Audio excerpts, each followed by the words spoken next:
Welcome to a new channel for competitive exams. Today we are going to see the concept difference between the simple and compound interest for 3 years.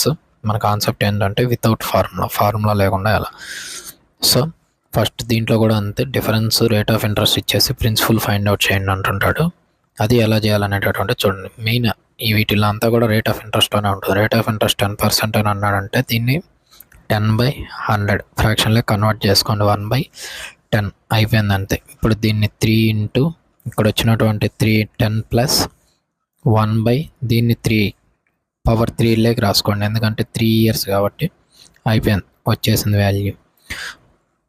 3 into 10 30 plus 1 31/10 cube 1000 కాబట్టి 620. 31 1s 32 2s ఇక్కడ 0.